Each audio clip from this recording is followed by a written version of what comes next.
Well, thanks for coming on, Truck, to the Never Broke Again podcast. Even though you got your what's that movie, Mr. Mom?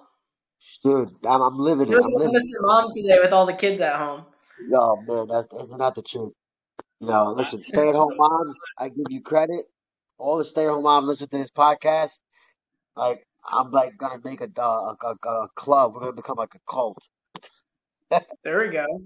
this is the first time we've had kids on. Look at that. You see, it's gonna be the biggest. But it's gonna be that's it. Kids and puppies and girls, man. That's it. We take off. I wanted to bring my son on, but I was like, I don't know. But so what are their names? What's this? I saw So we one. got the youngest is Miles. Then we got Jackson is the older brother. But I also got three other boys that are in high school right now. They're at school, so all boys in this house. But who's this one right here? This little one, This one's Miles. Miles. He's You cute. got 5 boys, Truck. Five boys. Can't make no girls. You know what my grandfather would say? Stop while you're ahead. No, he would say, Truck, you're 5 from 5 from the free throw line, baby. Listen, I was trying for a girl, man. I think every dad deserves a girl, but I guess I get what I can handle. Yeah. I got Well, one girl. I think she's tougher than both my boys combined. Ooh, so I heard, man. I heard girls are no joke. So listen, she's well, you'll have to trust what Andrew says, unless you're gonna go for number 6. I would. My wife, on the other hand, she's like, dude, you're out of your mind. She's like, she's done. The shop's closed, so I don't know. Well, sweet. And then thanks for hopping on. I met Truck on Instagram, and Truck is one of the winners, right, of the Ultimate Fighter. Ultimate Fighter season 19 seems like so long ago, man. Holy smokes, Season 19. that thing is still going and kicking. They are, I think, they're on what 30 now? Top 30. Yeah, an Ultimate Fighter, for anyone that doesn't know the UFC, is basically when amateurs go and compete for a contract, right? Yeah, well, pro fighters go and compete for a UFC contract. So usually you're on the local scene and you go, you compete, you fight. It's like it's like the farm league, man, for the UFC. But it's this Got it. reality TV show mixed with that. What was that like being on reality TV? Not as glamorous as everybody thinks, but definitely an interesting experience. It changed my life, so I got nothing but good about it. It's a human science project. You put what was it? 14 men who fight each other in a house with alcohol, testosterone, no communication with the outside world, for 7 weeks. And then you throw into the mix that you got to fight each other, and you don't know who you have to fight, when you have to fight them. But So they allow drinking, like these fighters were drinking. Really? they encourage drinking. It's crazy. Like obviously, so if you win, you're in. But once you lose, you're out. So guys are getting hammered, after they win. You got some guys that can drink and fight. And then like it's just a crazy atmosphere. And you don't know if you're gonna get back into the tournament. So it's just crazy, man. They got it down to a science. They figured it out. It's obviously working. It saved the UFC, the first one, because UFC was on the verge of bankruptcy, and Forrest Griffin and oh my gosh, Stephen Bonner had a fight for the ages, and it brought a bunch of mainstream media, to the forefront for the UFC, and literally saved the company. So without that show, we probably would have never heard about the UFC. They were like 40 million in debt. Like they were literally on the way out. Hmm. Have Now, you ever had a situation where you were in debt or had your back against the wall oh when man, when you were I've been fighting? broke as a joke. I've had it all, man. I've been ups, downs, left, rights. Like it taught me a lot. Like money's not everything. Like when you're young, when I was young, I thought money was like the end all be all. But I learned that sometimes when you have the most money in the world, you're like the least happiest. Sometimes when you're broke as a joke, you can be the happiest. So I found like the happy medium. Like don't get too high with the highs, don't get too low with the lows. And I look at money as like a resource or a tool to now instead of the end all be all. Yeah, 5 kids probably 5 boys probably eat a lot. Oh, there's no doubt about it. So I definitely need money to feed them. So, I definitely that without money we wouldn't go too far in this house.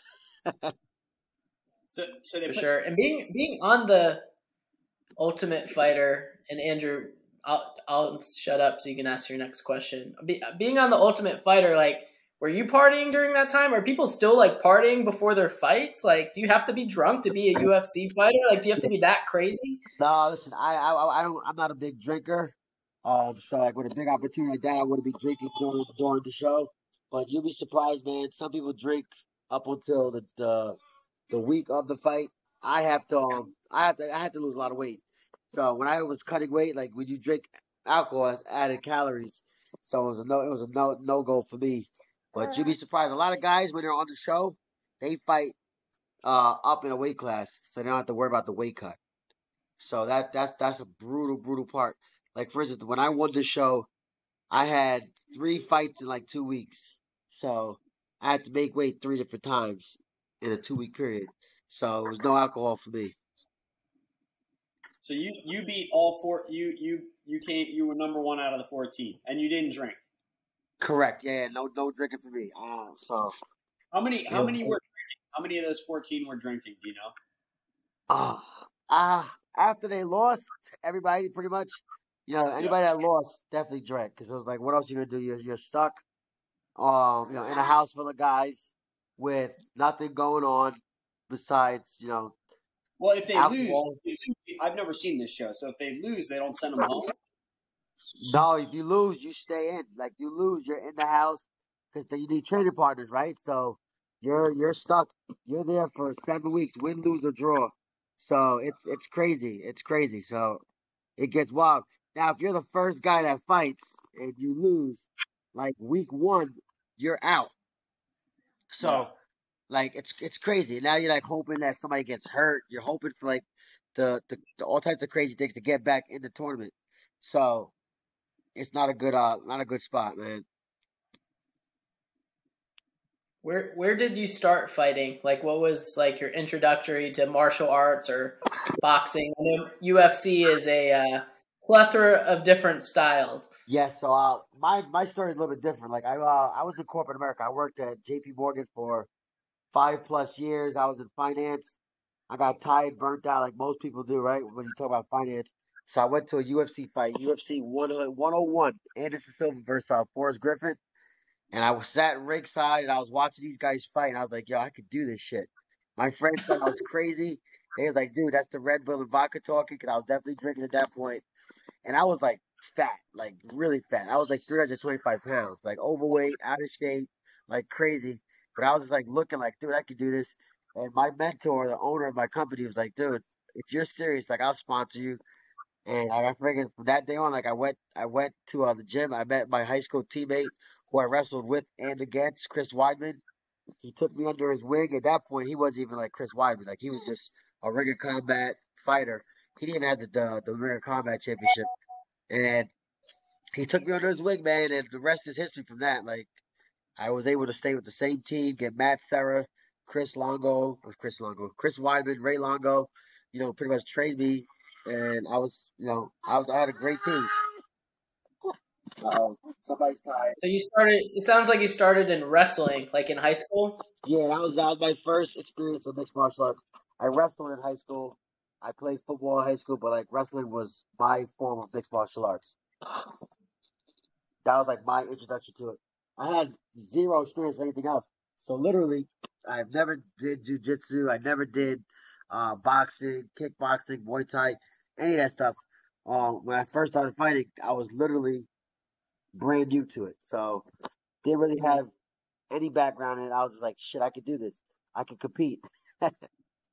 And this is when you said you were out of shape, you were drinking, you're like in corporate America, you're like, I'm gonna change everything. Yeah, man. Like I was losing my mind. Like I was getting up in a shirt and tie every day. It just wasn't. I was successful, quote unquote, to everybody else on the outside looking in, but I had a desire to compete. I thought that I would be in the NFL playing football. It didn't work out for me. So, um, I was just like lacking in that area. Like I was just like I was miserable, to flat out just miserable. I wasn't happy. Hence why I gained this crazy amounts of weight. I was just literally going out, eating, drinking all the time, taking clients out. So it was just like it wasn't the life that I wanted to live. Where did the Was name? it difficult for you to leave? Where did truck come from? Where did this come from? The name. Uh Good question. Like truck came with me forever, man. Like truck, I got that nickname when I was probably like 120 pounds, soaking wet. I played football with my older brother, and I used to run guys over, and he was like, "Yo, you're running like a truck." So it wasn't some sexy nickname. I kind of grew into it, and it stuck with me like ever since. Got it. I think Josh, I think you asked like, was it hard to leave? It was, man. Like for me, it was a hard Like start. like walk us through that decision because a lot of people are unhappy in corporate America, but they still keep going. They still keep putting on that shirt and tie and like, well, I guess this is all I can do. And you went from J.P. Morgan Chase to body slamming people in an octagon. I was a risk taker, man. Like I don't recommend it to everybody, but I was young at the time. I had two kids though. I got married at 22 and I started fighting at 27. So at that point, I kind of was already established. I had a house, I had a mortgage, but I was just literally miserable. So I felt like there was nothing else left for me to do. Like I was working in this job, I was miserable every single day, getting up, doing something I didn't like, and I was living for everybody else because my parents thought I was successful. My mom was happy. My wife was happy, but I was miserable. So it's like the ultimate decision. Do I just keep living a life where I'm unhappy? Doesn't matter how much quote unquote success I have, if I myself can't enjoy it. And my health was declining. Like I was literally getting bigger, fatter, and more out of shape by the second. And I was just like, I deserve better life. I deserve more. And I didn't know what that more was. I went on vacation. Like when I went to the UFC 101, I didn't think I was going for a job interview or something like, to look at a new position. But I was just like, holy shit, these guys get paid to do this. And at that point, it wasn't that much money. It wasn't like you were gonna be rich. And I was like, that's better than going to the office. And people thought I was crazy, and I just gave it a shot, fell in love with it, and I love to compete. I love to compete. So it's like that's the ultimate form of competition. It's like human chess. You're going against another man. So I loved it, man. My How allergies are killing me right now. I'm sorry. I'm like stuffed up. I'm all jacked up right now. how much were you making at your corporate job I was making six figures. I was making like 175 probably, like 175 when I probably stopped. in your So 20s? yeah, my 20s, like I was doing well. And my wife had a job. It was when I was walking away, like everybody thought I was crazy. Yeah. Um, but I was Where was this? miserable, man. Were you in New York? I was in New York, yeah. Okay, in the city. Gotcha. So then, what did you make your first year acting it out? Absurd. My first year fighting was like nothing. Like it was crazy. And like when I started fighting, I probably made that probably like 40, 50 grand. But I was like also trading. I was like trading stocks and shit on the side. I was like Mhm. playing poker. I was doing cards. I was selling T-shirts. I was doing all types of shit. Like it was crazy. You're hustling. But I was You're hustling. happy. Are you still tracking the stock market? I watch it, man. I got money invested. It's crazy. It's like it's up, down, left, right. It's all over the place. Like when COVID first took place, man, I did well. I bought a bunch of shit, and I seen like 100% returns during that. So it's just you just gotta be in it for the long haul. So they I say. thought that was interesting what you said though, Truck, how you went from football, wrestling to UFC. So would you say there's a lot of athletes out there who may not make it to the NFL that may be able to excel in another sport that they may not see? There's no doubt about it, man. Like most of these guys, right? The bigger, stronger, athletic guys, they're playing basketball, they're playing football. But there's so many guys that don't make the cut. An NFL team is like what, 55-man roster. You look at how many guys play Division 1 college football, Division 2, Division 3. There's a ton of football players, let alone basketball players, wrestlers, and wrestling's like the gateway, right? Like only one person goes to the Olympic team. You got guys that are outstanding wrestlers that there's no future. Like you could be the number two best guy in the world. If you live in the same country as the number one guy, you don't even get to place in the Olympics. You don't even get to go. So you could literally be the second best guy in the world. You can't. make it third, fourth, fifth because the best guy is in your weight class in your country, and you can't even go to it. So it's like mixed martial arts is almost like the gateway for wrestlers. But if you're tough, man, you got a strong mindset, you can go far in the sport. Like I beat a bunch of guys that I wasn't more skilled than. I was just like, I gotta find a way to I gotta like solve the puzzle. I gotta figure out a way to just push, push, push until like they break, you know.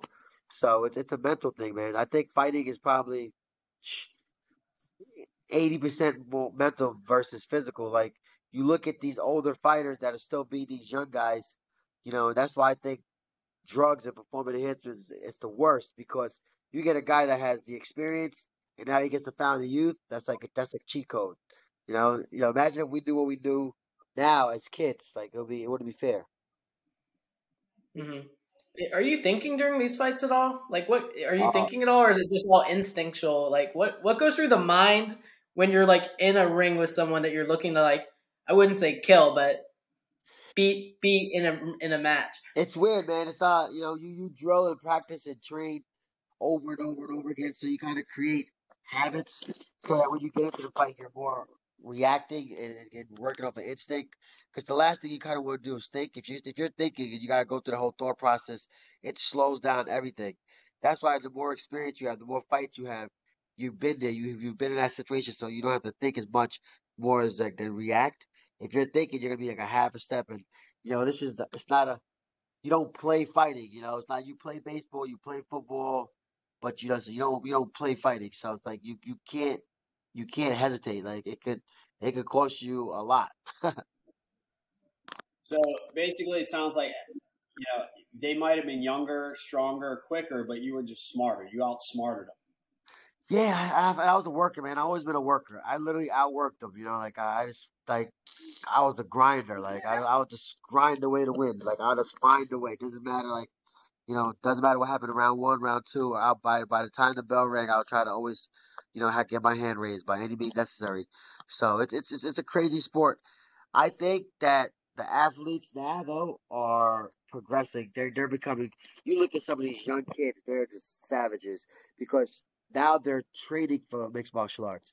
Back in the day, it was like you come from a certain sector and then you go and you fight. You got a lot of guys that were just straight jujitsu that became fighters. You got guys that were straight boxers that became fighters. You had straight wrestlers that became fighters. Now kids they're training for mixed martial arts, so they're going into day one learning stand up to the ground to wrestling to back on their feet all in one transition. So these guys are so much better. Like the average guy in the next 5, 10, 15 years would be like a George St. Pierre. Like as you see the evolution of the sport, the older fighters are not as athletic, they're not as strong, they're not as fast as the newer age fighters. And it's just evolution. You look at football, right? Back in the day, the linemen were the size of receivers. Now you got 300-pound guys running 4.5, 4.6s. Like it's crazy. And I feel like that's the stage that mixed martial arts is at right now. You're gonna see the younger kids that are training from high school to become fighters. Like it's now a known avenue. Like you could wrestle, you could box, you could do this, you could do that. But now there's a place for you.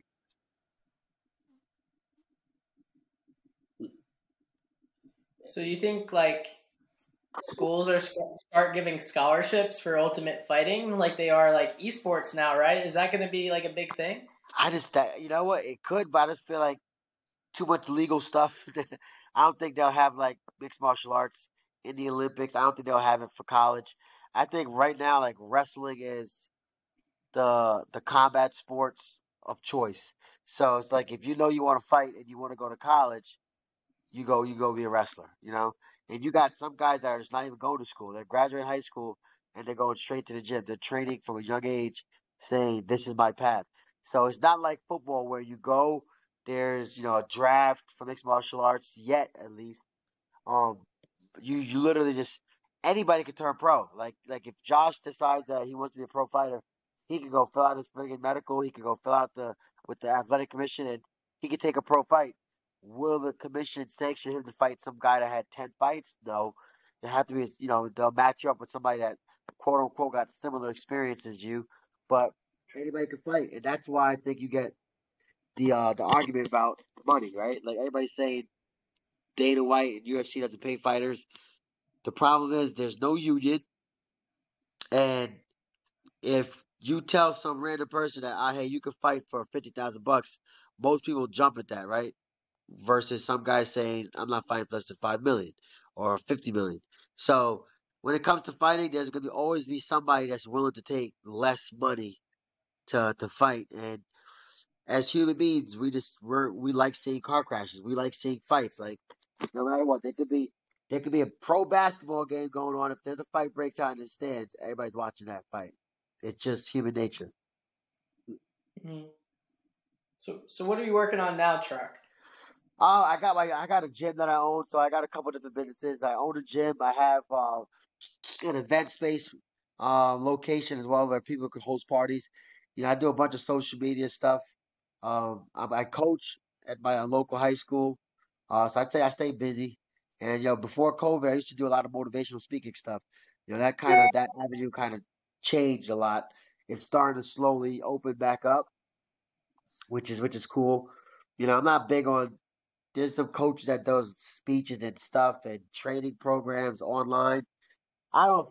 That's not my thing. I'm not knocking it. If guys want to do it, they're great. Like I get a bunch of people always contacting me to do stuff like that. But I feel like if I'm not with somebody like physically, like I don't know, it's just weird. Where are you at now? Are you in New York? Are you still in New York? Yeah, I'm located in New York. Yeah, Long Island, New York. Strong Island. Yes, indeed. You from there? You been here before? I was in Long Island not too long ago. Nice. Yeah, yeah. Strong Island. Yeah. So who was your favorite fight? What I mean, like when in your career, what was your favorite? Most memorable. Oh man, I probably gotta go with my biggest win was probably the Diego Lima fight, the Ultimate Fighter finale. Mandalay Bay in front of thousands and thousands of people. Winning the Ultimate Fighter championship. That was what I say my biggest moment. But to be honest, nothing beats like my first fight, like my amateur fight. I fought at the Raritan Center in some place in New Jersey, in a warehouse, and like nothing could get that. Nothing could like simulate that feeling. Like it was just crazy. I thought playing Division I football. I'm like, listen, I played in front of a bunch of people before. Like this is a bigger stage, but that first fight ever, even though it was an amateur fight, was just crazy. Like that was like my most memorable. Like it was vivid. Like I feel like I remember the moment. I remember the butterflies. I remember the energy. I remember everything. It was crazy when I fought the Ultimate Fighter. It was like calm. Like the finale, I wasn't nervous. It was the craziest thing ever. It was weird. Like I was more nervous my first fight in front of like 400 people than I was that fight. 0 to 1 is the hardest. Yeah, yeah, exactly. You said what? You said what? 0 to 1 is always the hardest. It's always the most memorable. I like that. That's actually that's really good. I like that a lot. If That's a you can good do thing. one, you can do 100. You can do 300, right? Zero That's to true. one. It's like selling something. You got to get 0 to 1 is always the hardest one. That's very very that's a valid point. I love that. Use that in your motivation. That's it. I, listen, I'll quote you on it. I'll definitely give Andrew credit for it. I heard it somewhere, and I was like, man, that's true. That's so true. Because if you can get from 0 to 1, you're good. You can do it again. You can do it a second time. And you kind of verified that. You were like that first fight, and I remember one of my first sales. I'm like, oh my god, that's when I broke in, and I just let open up the floodgates. So you kind of So verify, I love make it that. I love it. real emotional connection. Very very true. So what So being a fighter and a dad, like how do you tell your kids like not to beat people up? It's funny, man. Like my older kids, like grew up in the gym, right? So they were at the gym with me all the time. Like they took classes with me. Like they did a bunch of stuff. My 5-year-old, he was there for a bunch. So I think the hardest ones are gonna be like my youngest, because he had zero like fighting life, like being around. I think when you fight, when you train, you're less aggressive. It's like you could probably beat somebody up, so like you don't have the ego. You don't have that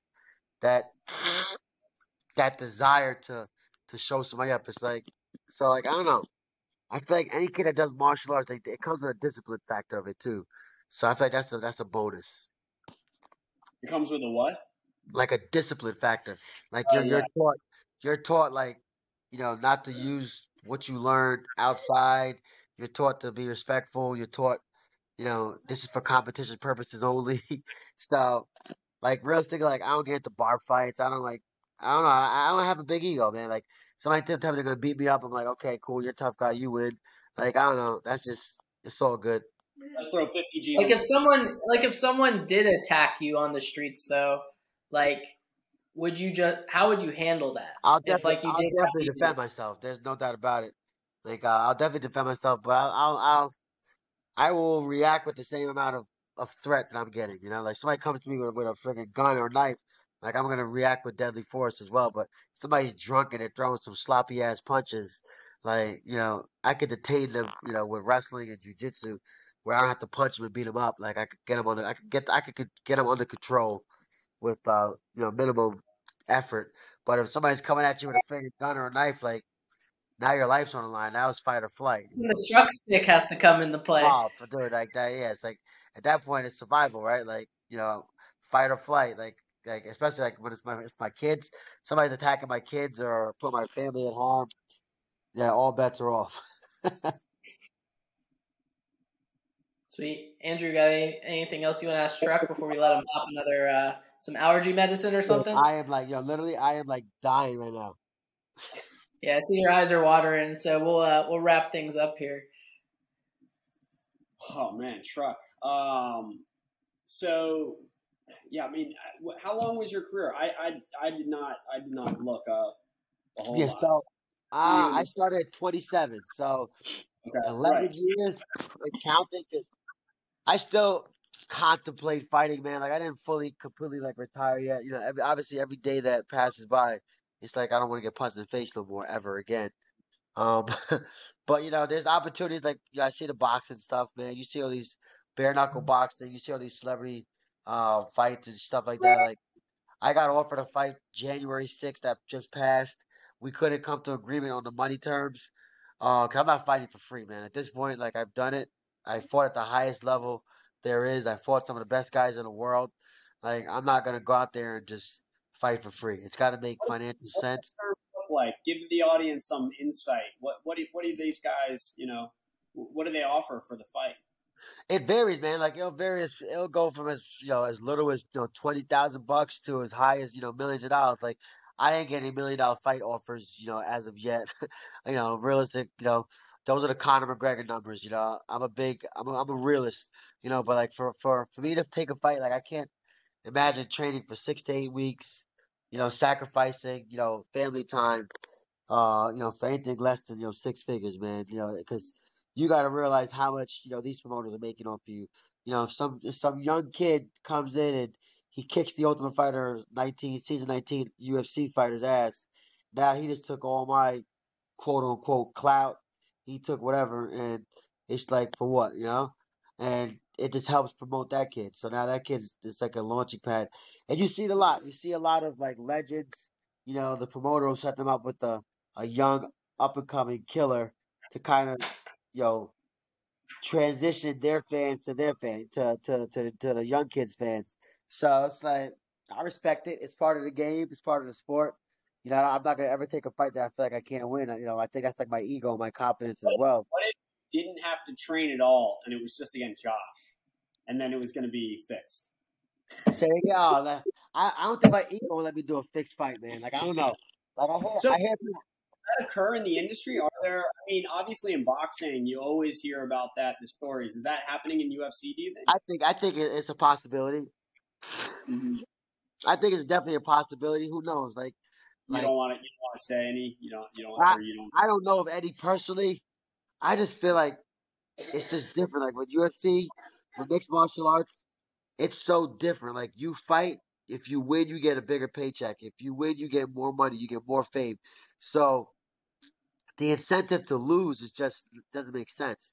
It's like even if somebody gives you, I don't know, 100 grand, like the incentive to win is so much more. Like it doesn't make sense. If you could fight somebody, who would you fight? Still, Oh, no doubt about it. It used to be Conor McGregor, but right now I would say Logan Paul. Logan Paul or Jake Paul.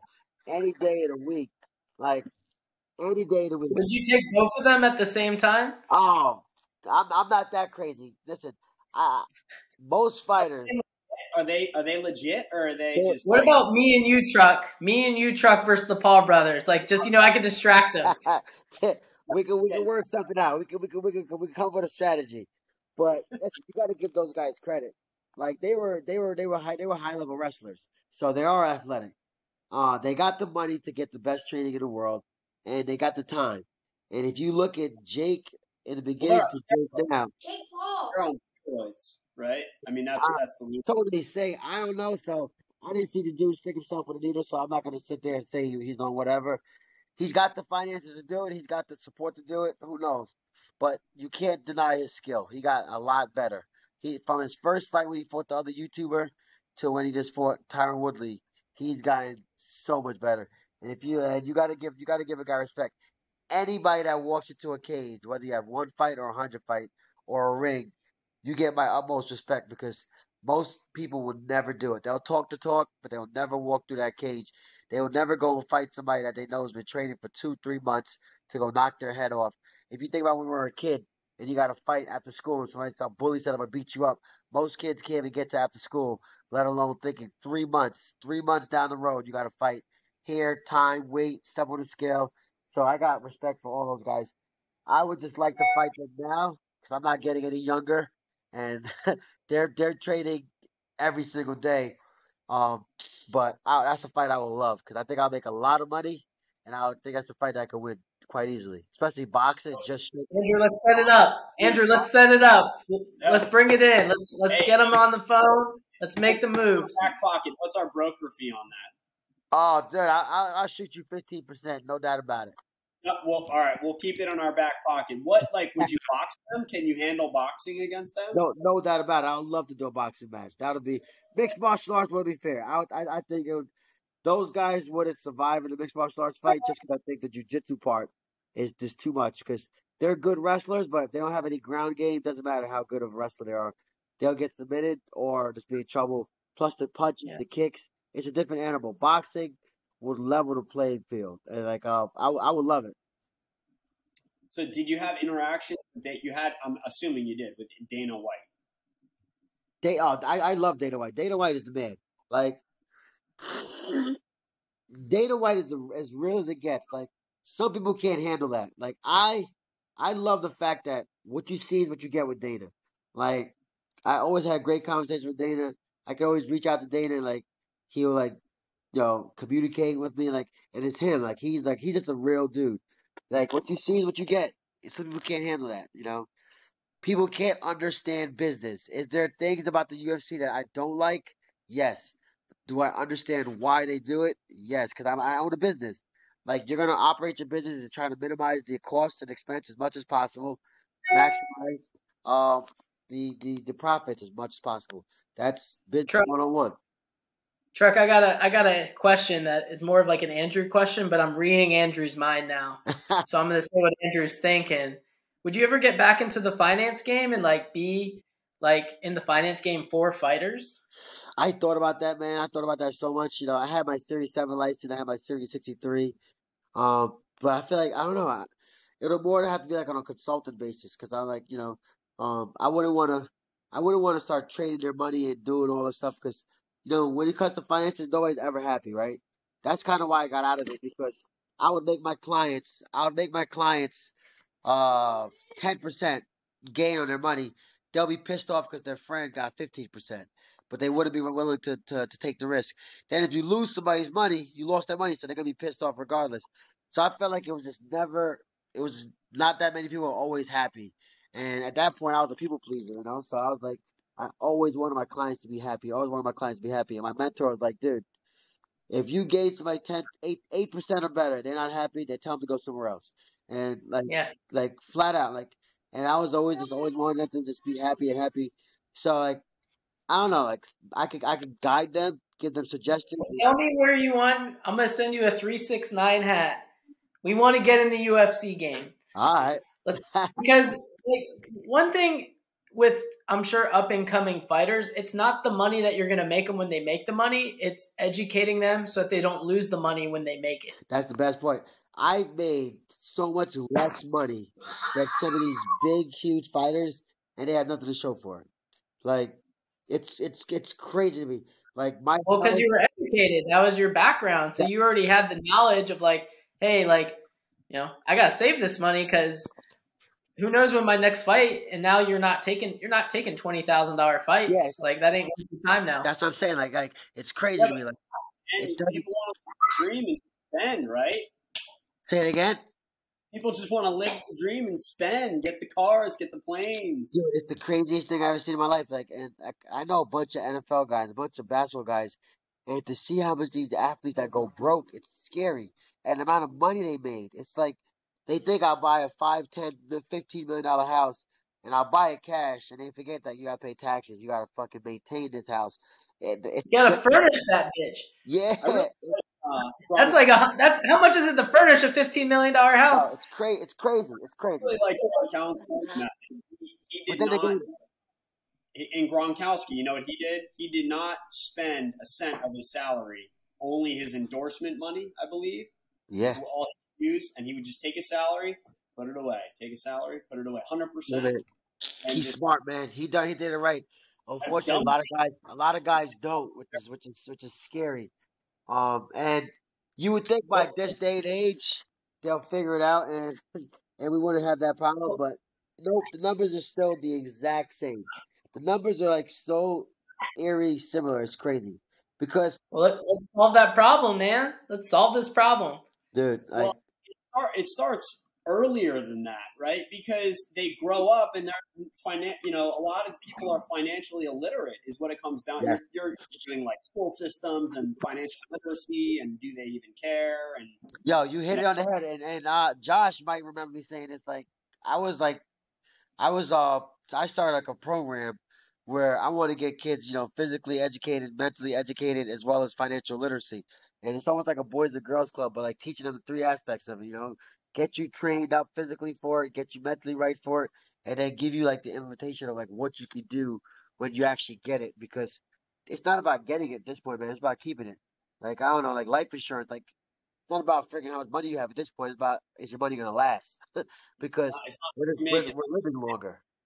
or it's not how much you make, it's how much you save. But yeah, Truck Gordon's Financial Fitness. All right, listen, I like that. Sounds good, man. We might have to do something. Sponsored by 369, baby. Yeah, Woo! Financial Fitness. I like it. I like it. It sounds good. So, well, Chuck, thanks for hopping on. Never broke again. Go do what you gotta do. Get those sinuses cleared up. Get Yeah. a vapor Uh, rub, Vicks vapor rub, whatever you gotta do, and have fun with the kids today. Yo, much love, man. You guys rock. Andrew, Josh, thanks for having me, guys. All right. All right, thanks, Chuck.